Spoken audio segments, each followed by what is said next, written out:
não temos nenhum país desenvolvido tropical no mundo. O que é um país tropical? Que está nos trópicos. Esta faixa aqui é a faixa dos trópicos. Não existem países desenvolvidos nessa faixa. Austrália são todos. Não é. Bom que você trouxe. Todo mundo traz a Austrália. Então vamos focar na Austrália. Tem que botar aqui numa. Aqui. Vamos trazer ela um pouquinho mais pra cá. Aí. O que a gente tem aqui na Austrália? A faixa de clima, ela nunca é precisa junto com a linha do trópico. Por quê?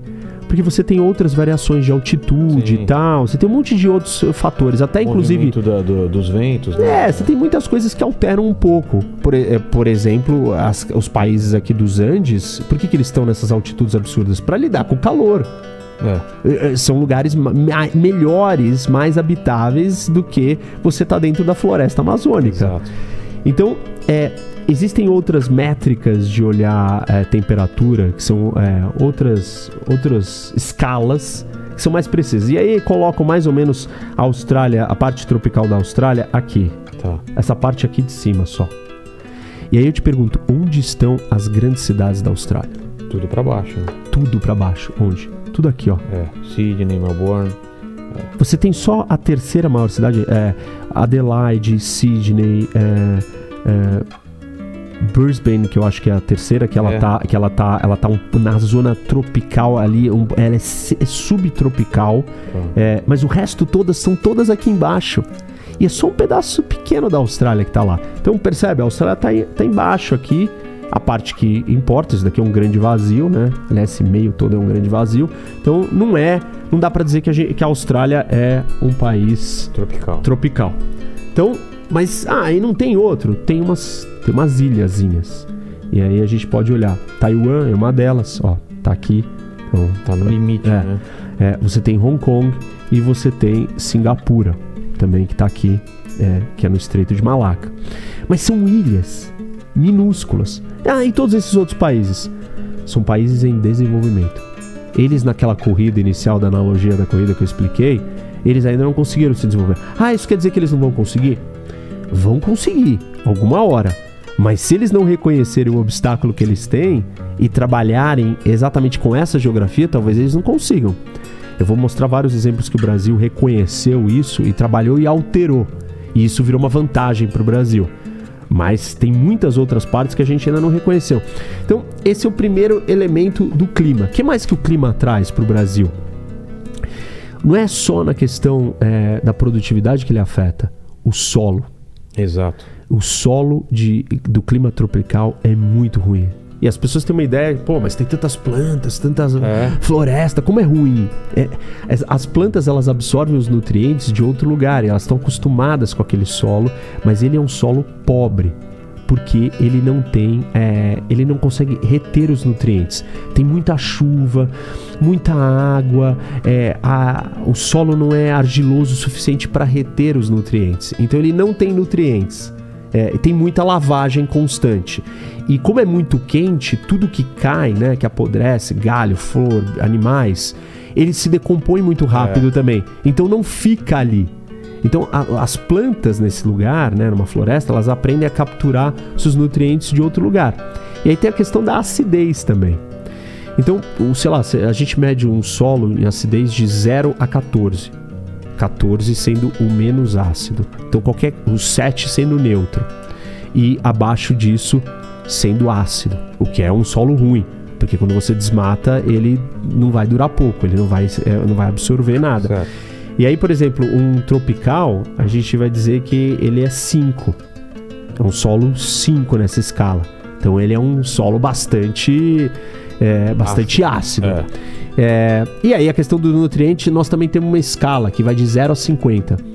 50 é uma argila que retém todos os nutrientes, é quase que uma pedra, que todos os nutrientes estão retidos, e o 0 é nada.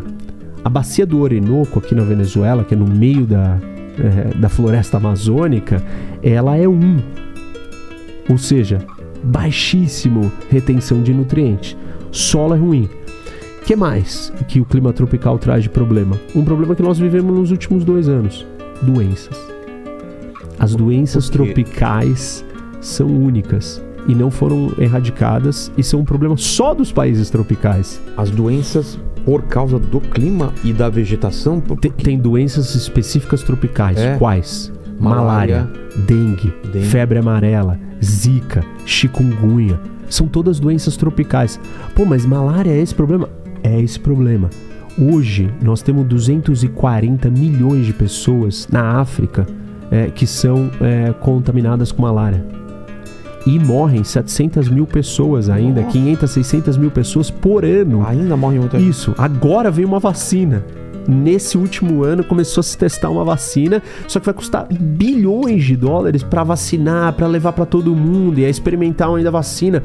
E a malária afeta toda a área tropical. Hoje a situação da malária no Brasil está muito mais contida. Mas lembra? Copa do Mundo, né? Olimpíada, não sei se foi na Copa, acho que foi na Olimpíada, a história do Zika.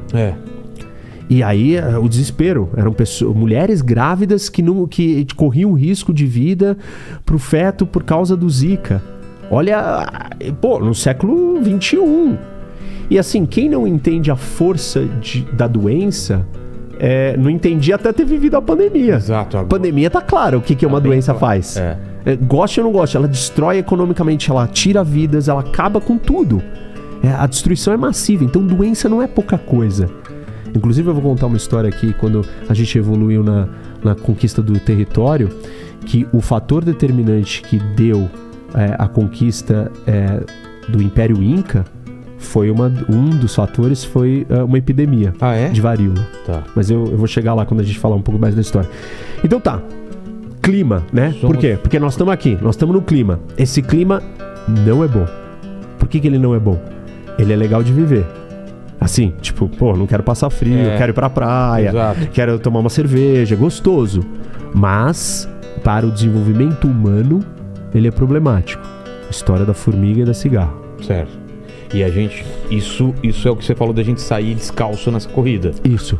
A gente começou num lugar mais complicado. O clima já não favorece tanto. Você pode ir lá e sentar na praia e ficar relax, não vai vir uma tempestade depois? Não vai. Mas você não teve que ficar colhendo madeira e aí estocando comida porque havia um frio devastador. Então, às vezes, adversidades criam fortalezas. E é isso que nós não tivemos neste elemento. E, por outro lado, nós tivemos alguns problemas que não foram resolvidos. A questão da doença não é um problema para os países temperados. Por quê? Eles não têm essas doenças tropicais. Eles têm algumas só deles ou não? Mas nada assim contagioso nesse nível. E aí o que acontece? Eles não precisaram gastar dinheiro e nem se preocuparam em achar cura para essas doenças. O problema ficou só com a gente. Demorou muito para eles se envolverem. Claro que se a malária afetasse os Estados Unidos, já tinha uma vacina. Provavelmente, eles têm mais recursos. Exato. E aí a gente olha, mas porque uma das explicações porque eles têm mais recursos é porque eles estão no clima temperado. E aliás, alguns geopolíticos falam que a história, e aí claro, né, é uma analogia metafórica. A história acontece nas zonas temperadas. Por quê? Porque ali tem os países mais desenvolvidos, maiores riquezas, ali a humanidade conseguiu se sobressair mais, conquistar e dominar os outros lugares. Inclusive essa explicação de por que os espanhóis e portugueses chegaram aqui, dominaram os incas e os astecas, é uma explicação baseada em clima, grande parte. Porque o clima fez permitir que nós pudéssemos trocar conhecimentos entre, sei lá, Lisboa e Tóquio. Tá. O que acontecia? Uma tecnologia que era inventada aqui, ou um alimento que era plantado aqui, podia ser plantado aqui. Entendi. Porque é mesmo clima. Entendeu? Então, a disposição geográfica dos continentes, ela possibilita explicar por que os europeus colonizaram as Américas e não as Américas colonizaram a Europa.